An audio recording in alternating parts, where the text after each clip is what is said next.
अगर इस बार बीजेपी ने किसी भी तरह बम्बई के ऊपर कब्जा कर भी लिया जी। तो आप तय मान कर चलो कि वो फिर दिल्ली हार गए। अच्छा, मतलब बम्बई कब्जा किया तो दिल्ली हार गए, आगे सर गुजरात भी सामने है। है ये politics is just like a 3 dimensional chess जी। In real time. आप बम्बई लीजिए, दिल्ली दे दीजिए। गुजरात। गुजरात तो नमस्कार, आप देख रहे हैं द जनता लाइव और मैं हूं आपके साथ नलिनी। आज हमारे साथ बातचीत करने के लिए मौजूद हैं एडवोकेट संजय सिंह। नमस्कार सर, बहुत बहुत स्वागत है आपका हमारे चैनल में। महाराष्ट्र से पिछले 3 दिनों में एक भूचाल उठा, राजनीतिक भूचाल कहा जा सकता है इसे। लगातार देखा जा रहा है महाराष्ट्र में जो है सत्ता पलट सकती है, ऐसा अनुमान लगाया जा रहा है। क्या कहना चाहेंगे? आज जो ये हो रहा है महाराष्ट्र के अंदर, आज फिर टेस्ट पे शरद पवार हैं। आप देख रहे हैं कि पहले एनसीपी को तोड़ने की कोशिश की गई थी, फेल हो गए। जी। अब ये कोशिश शिवसेना के ऊपर हुई है, लेकिन इतनी हिम्मत नहीं है कि वो कभी सूरत जाके बोलते हैं, कभी गुवाहाटी जाके बोलते हैं, कभी इम्फाल जाके बोलते हैं कि महाराष्ट्र में लौट के इस बात को कह सकें। उसकी वजह है कि ये जो मराठी मानुस है ना, जी। ये बॉम्बे में आर्थिक ताकत नहीं है, लेकिन ताकत तो यही है। आर्थिक ताकत जो है कैपिटल ऑफ इंडिया की जो आर्थिक राजधानी है बॉम्बे, वो है गुजराती, काठियावाड़ी और मारवाड़ी बनियों के पास, उनका कब्जा है। लेकिन जो पॉलिटिकल पावर है वो मराठी मानुस में है। तो अगर वो आहत होगा तो मैं तो अपनी तरफ से ये समझता था कि अगर भारत जो है पॉलिटिकली थोड़ी अभी जानकार होता तो इस टाइम पे महाराष्ट्र में तो इस वक्त ये होती कि बेस्ट चांस है उनके सामने कि वो महाराष्ट्र राष्ट्र की सत्ता में आए। तो महाराष्ट्र तो ऐसा लगता है कि 2024 के पॉलिटिकल फाइनल से पहले ही बिना लड़े शायद सरेंडर कर जाए, अगर ये मराठी मानुस नहीं जागा। सर, आपने एक बात कही है कि मराठी मानुस नहीं जागा। महाराष्ट्र के जो लोग हैं वो इतनी आसानी से शिवसेना को जाने नहीं देंगे। वहीं जो संजय राउत हैं, उन्होंने कहा है कि भैया जब भी ये विधायक वापस आएंगे इनका महाराष्ट्र में रहना दुश्वार कर देंगे। इस तरह की धमकीबाजी और बयानबाजी की गई है। ये धमकी नहीं है जी।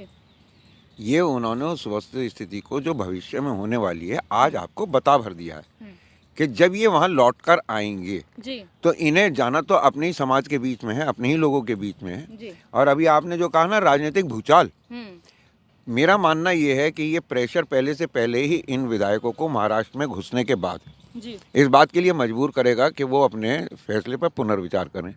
और अगर ये भी नहीं किया तो मराठी मानुस रिएक्ट करेगा, और अगर ये भी नहीं किया और वो इस पर पीछे हटता है या खामोश रहता है तो आप इसे भूचाल ना समझें, इसे सुनामी समझें। जी। ये एक सुनामी की तरह पलट वार करेगा, क्योंकि उन्हें भी पता है कि जो सेंट्रल सिनेरियो है उसमें शरद पवार मराठे का ये बेस्ट चांस है कि वो दिल्ली के ऊपर अपना दावा कर सकें। जी।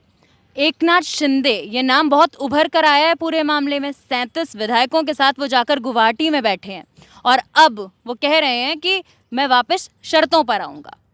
अब क्या लगता है ये जो पूरा मामला हुआ है इसकी कहीं ना कहीं जो भनक है उद्धव ठाकरे को थी या नहीं? देखिए, अगर उद्धव ठाकरे को होती तो वही वाली बात है कि जो आज एक स्टेटमेंट दिया गया है कि अगर कोई विधायक लघु शंका भी करने जाए तो उस पर शंका करने की शायद कोई ज़रूरत नहीं है। लेकिन ये अंदर ही अंदर इतना बड़ा असंतोष फल रहा था, तो ये मैं पहले भी अपनी बाइट्स में कह चुका हूँ कि इसकी ना जानकारी होना एक बड़ी हैरत की बात है। और अगर कहीं ये एनसीपी की जिम्मेवारी है, शरद पवार साहब वहाँ कमान में है, तो उनकी भी जिम्मेवारी है कि वो भी शिवसेना और कांग्रेस के विधायकों पर नज़र रखते, और हो सकता है रख रहे हैं, उन्होंने अभी इंटरफेयर किया नहीं है पूरी तरीके से। लेकिन ये जो मराठी मानुस की जिसकी आप बात कर रही हो, ये जो है शर्तों की बात नहीं, इस वक्त सिर्फ और सिर्फ एक बात कह सकता है एकनाथ शिंदे से, क्षमा मांगो और आ जाओ। भाई गलती करके, जैसे अजीत पवार का वाला तो मैंने खेल था, वो तो शे और मात का खेल था। अगर आप बहकाने में भी आ गए तो क्षमा मांग कर आ जाइए, क्या तकलीफ है? शरद पवार कह रहे हैं कि ऐसा है, हम हैं शिवसेना के साथ और ये वक्त भी गुजर जाएगा। अगर आप वो ये बात कह रहे हैं तो आप उन्हें बहुत सीरियसली लें, क्योंकि वो बहुत कम बोलते हैं और सबसे संबंध मधुर रखते हैं। और लेकिन वो भारत की, देखिए सबसे बड़ी कमी इस वक्त क्या है, जो सबसे बड़ी लड़ाई चल रही है, पॉलिटिकल कैपिटल तो है दिल्ली और कैपिटल है बॉम्बे।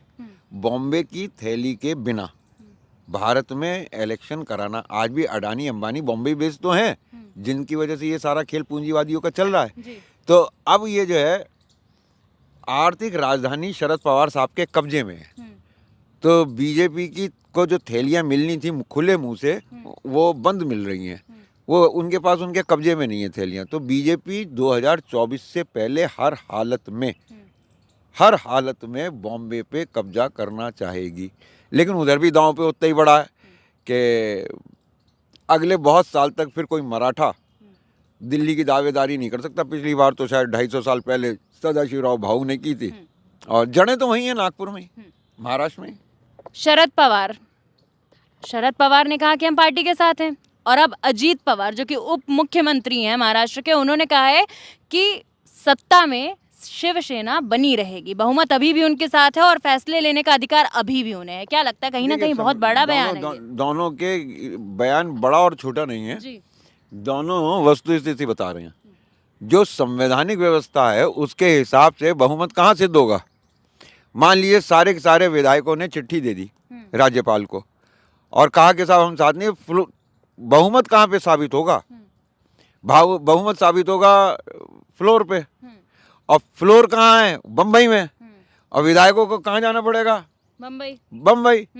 फिर आपने तो कहा वो कि इस जनमानस के विरोध को जो हो सकता है कि उस वक्त व्यक्त हो, तो उसको ये फेस नहीं कर पाएंगे, क्योंकि ये भी जानते हैं कि समाज से कटकर वो इस तरीके की पॉलिटिक्स में पड़ के महाराष्ट्र का नुकसान नहीं कर सकते। फ्लोर पर हाजिरी देने की बात आपने कही है, तो मैं बता दूं कि उद्धव ठाकरे ने 24 घंटे के अंदर सारे विधायकों को कहा है कि आप फ्लोर पर आकर हमसे बातचीत करिए।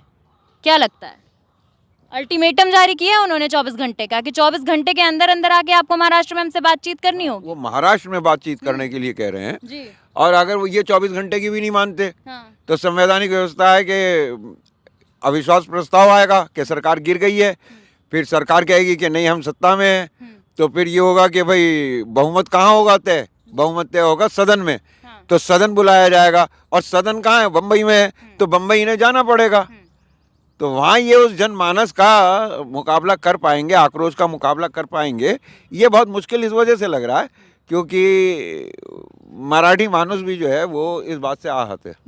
संजय राउत जो हैं वो कहते नजर आ रहे हैं कि ऐसा है, कहीं ना कहीं ईडी का दबाव बना दिख रहा है पूरी पार्टी और विधायकों पे, और साथ ही हम इस वजह का जरूर पता लगाएंगे कि आखिर क्या वजह है जो इस तरीके की हरकत विधायकों द्वारा की गई। ये लोग चुपचाप धीरे धीरे काम करते रहे, 2 साल से ये कोई खामोश थोड़ी पड़े थे, ये धीरे धीरे काम करते रहे। ये तो इन लोगों की जिम्मेवारी थी, शिवसेना के शीर्ष नेतृत्व की और शरद पवार साहब की, कि वो नज़र रखते, इस हद तक नहीं बढ़ने देते। तो कमी तो इनकी रही इस वक्त, और बाकी षड्यंत्र तो पूरे चले ही हैं और उसके अंदर सब कुछ शामिल है। बॉम्बे के बड़े थैली वाले भी, क्योंकि वो चाहते हैं कि देखिए अभी किसान बिल तो वापस हो गए दबाव में, लेकिन ये जो नया अग्निवीर वाला आया है ये उससे भी ज़्यादा खतरनाक है। और अगर ये पास नहीं हुआ तो इन पूंजीपतियों का बीजेपी पे लगाया गया बहुत बड़ी तादाद का पैसा वो डूब जाएगा, उनके हाथ से सत्ता चली जाएगी। तो वो दिल्ली की सत्ता को बचाए रखने के लिए अगर बम्बई में इस प्रेशर को झेल लेते हैं तो उनके ऊपर बहुत डिपेंड करेगा कि वो दिल्ली की तरफ शिफ्ट होते हैं, गुजरातियों की तरफ शिफ्ट होते हैं, कि वो मराठियों की तरफ शिफ्ट होते हैं। क्या लगता है गुजरात इलेक्शंस आ रहे हैं इसीलिए बम्बई में इतना बड़ा फेरबदल देखने को मिल रहा है? हाँ, नहीं उससे लाभ भी मिलेगा, लेकिन गुजरात इलेक्शन से बहुत ज़्यादा इम्पोर्टेंट है इस वक्त महाराष्ट्र को फैसला लेना। सुप्रिया श्रीनाथ ने आरोप लगाया है कि जहां एक और असम में बाढ़ ग्रसित लोग बाढ़ से जो हैं पीड़ित हैं, ऐसे में बीजेपी बाढ़ ग्रसितों की प्राथमिकता रखते हुए कुछ भी नहीं कर रही है, बल्कि विधायकों के रहने के रेडिसन ब्लू जैसे होटल में इंतजाम कर रही है। अरे भाई देखिए, पेमेंट तो इसका कोई ना कोई पूंजीपति कर रहा होगा, लेकिन बीजेपी से ये उम्मीद करना, वो क्या सपनों की दुनिया में है? हाँ। उन्हें वस्तु स्थिति दिख नहीं रही है क्या? जब यूपी में लॉकडाउन के दौरान आपने देखा होगा कि कितनी बड़ी तादाद में लोग पैदल वापस चल दिए, तब बीजेपी ने या आरएसएस ने या सरकार ने इनकी क्या मदद करी? इन्हें सड़क पे मरने के लिए छोड़ दिया था। और तो और यूपी में जिन लोगों ने इनकी मदद करने की कोशिश करी उन पे भी मुकदमे किए गए। जब कोरोना काल में गंगा के तट पे हरिद्वार, इसमें कानपुर में और इलाहाबाद में हजारों हजार शव मिल रहे थे, तब बीजेपी ने क्या करा? एक मरने वाले के पीछे 4 रोने वाले तो होंगे कम से कम। उनकी सिसकियां तक नहीं सुनाई दी। तो इसका मतलब यह है कि यहाँ पे तो पूरी तरीके से एक तानाशाही का रूल चल रहा है। कहा जा रहा है कि बीजेपी वाले लगातार बोली लगा रहे हैं शिवसैनियों की। तो देखिए, जो ये हिंदूवादी तथाकथित हिंदूवादी फोर्सेस हैं, इनकी सत्ता के 3 पाए हैं। एक पाया है इनका ब्राह्मण बुद्धि पेशवा, जी। एक है इनका मराठी लट, और तीसरा था गुजराती थैली। तो इन्होंने मराठी लट को दरकिनार करके और गुजराती थैली के ऊपर दांव लगा दिया ब्राह्मणों ने। और अब जो है वो स्थिति बदल रही है कि वो वापस एसर्ट कर रहे हैं। तो ये तीनों के तीनों सेंटर आसपास ही हैं। तो यहाँ पे इनको चोट पहुँचाने के लिए इस वक्त तो मुझे ये लगता है, देखिए दिल्ली तो हार चुके हैं लोग, लेकिन इस बार मरकज़ को घेरने हैं, हेडक्वार्टर्स को घेरने हैं, संघ कार्य मुख्यालय को घेरने, नागपुर जाना चाहिए था। पर देखिए भविष्य में क्या होता है, नज़दीक 1-2 दिन में सब पता चल जाएगा। नितिन देशमुख जो हैं वो सूरत से भागकर वापस नागपुर पहुंचे और बोले हैं कि मैं शिवसेना के साथ हूं, मुझे जबरदस्ती जबरन जो है बंद कर दिया गया था। तो अगर और भी ऐसे जबरन वाले कुछ होंगे, कुछ बहकाए होंगे, कुछ फुसलाए होंगे, कुछ डराए धमकाए होंगे, तो डराने धमकाने वालों की तो इमेच्योरिटी पे मुझे ये थोड़ी सी हंसी इस बात पे आती है कि अगर तुम बाला साहब के परिवार और शरद पवार के साथ राजनीति करते हुए किसी के धमकाए में आ रहे हो तो तुम मूर्ख हो या बहुत ज़्यादा डरे हुए हो, वरना इतने शक्तिशाली लोगों के साथ आदमी का डर वैसे ही निकल जाता है। आपने बाला साहेब की बात की गई है सर, 1992 में भी ऐसे ही कुछ हालात शिवसेना में देखने को मिले थे जब बाला साहब खुद सरकार में थे। अब दोबारा वैसे ही हालात देखने को मिल रहे हैं, क्या लगता है क्या होगा? तब से गंगा में बहुत समय बह चुका जी।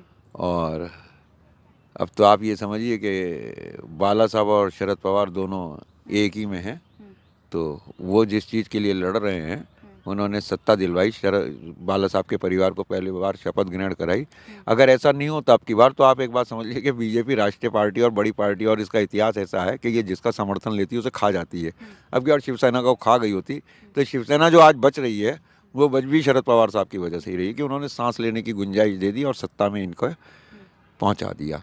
37 विधायक सर रातों रात जो है वो गायब हो गए, स्टेट दर स्टेट ट्रैवल करने लगे और उन्होंने जो है पार्टी छोड़ने की बात कह दी। हाँ, सब अलग अलग कारणों से होते हैं। कुछ ऐसा भी हो सकता है कि घूमने चले गए हों कि भाई चल रहे हैं आओ चलो वहाँ तक सूरत तक चल रहे हैं, बहका के फुसला के एक जगह जमा ही तो कराने, उसके बाद बताना है कि हम ले आए। वहाँ से कह के थोड़ी लाए होंगे बहुत सारों को तो। अच्छा। और वहाँ जाके जो है फिर एकनाथ शिंदे जी ने अपना रूप दिखाया होगा, उन्हें लालच दिए होंगे, उनको पदों का लालच दिया होगा, उनको मुकदमों से डराया होगा, उनको छापों से डराया होगा। तो बहुत सारे कारण होते हैं। तो ये ज़रूरी नहीं है कि ये सारे के सारे वहाँ से पहले से ही माथा जोड़ के और बगावत करने के मूड से वहाँ से निकले, क्योंकि अगर ये ऐसा करते होते तो बॉम्बे में भनक लग जाती और ये बॉम्बे छोड़ भी नहीं पाते। सर क्या लगता है अब जो फाइनल कंक्लूजन जो पूरा आने वाला है, कहीं ना कहीं लोगों के मन में ये डर बन गया है कि सीएम हाउस खाली कर दिया गया, तो क्या लगता है शिवसेना सत्ता में रहेगी? देखिए, ऊट पटांग हरकतें करके अगर इस बार बीजेपी ने किसी भी तरह बम्बई के ऊपर कब्जा कर भी लिया जी, तो आप तय मान कर चलो कि वो फिर दिल्ली हार गए। अच्छा, मतलब बम्बई कब्जा किया तो दिल्ली हार गए, आगे सर गुजरात भी सामने है ये। Politics is just like a 3-dimensional chess जी, इन रियल टाइम। आप बम्बई लीजिए, दिल्ली दे दीजिए। गुजरात गुजरात तो ये वहाँ एक अलग तरीके की तोड़फोड़ करते हैं, वो बिल्कुल अलग स्टेट है जी। और उसके लिए जो अभी तक हम लोगों का एनालिसिस है वो इस वजह से सीक्रेट है कि हमें भी पेट है, तो थोड़ा बहुत हम भी जो है अपना खर्चा जो किया है वो थोड़ा मिले तो हम फिर उस एनालिसिस को, विद्या है ये सीफोलॉजी, ये पॉलिटिकल एनालिसिस, साइको एनालिसिस, ये विद्या है, इसमें पैसे लगते हैं। जैसे आप डॉक्टर के पास जाती हैं ना, किसी की फीस 50 रुपये होती है, किसी की 300 होती है, किसी की 500 होती है, ऐसे ही हमारी भी फीस है। सर तो जब बात वो आपने पुष्पा फिल्म देखी है? जी उसने कहा कि आइडिया बता दो, तो उसने कहा अचार नहीं है कि पूरे गांव के सामने बांटो। जी। सर जब बात महाराष्ट्र की होती है तो शिवसेना और शिवसैनियों को सबसे ऊपर गिना जाता है। अब इस तरीके की स्थिति महाराष्ट्र में देखने को मिल रही है शिवसैनियों की, क्या लगता है अब आने वाले वक्त में क्या होगा? एक आखिरी सवाल। शिव सैनिकों की चुप्पी इस वक्त हैरतकारी है।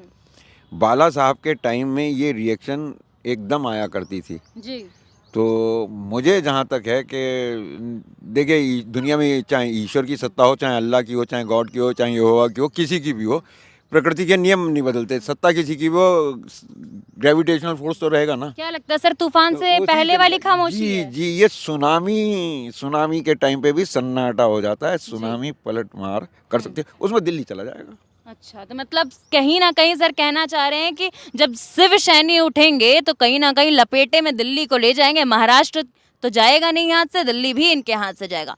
तो फिलहाल के लिए इस रिपोर्ट में बस इतना ही। ऐसी ही खबरों के लिए देखते रहिए द जनता लाइव। धन्यवाद।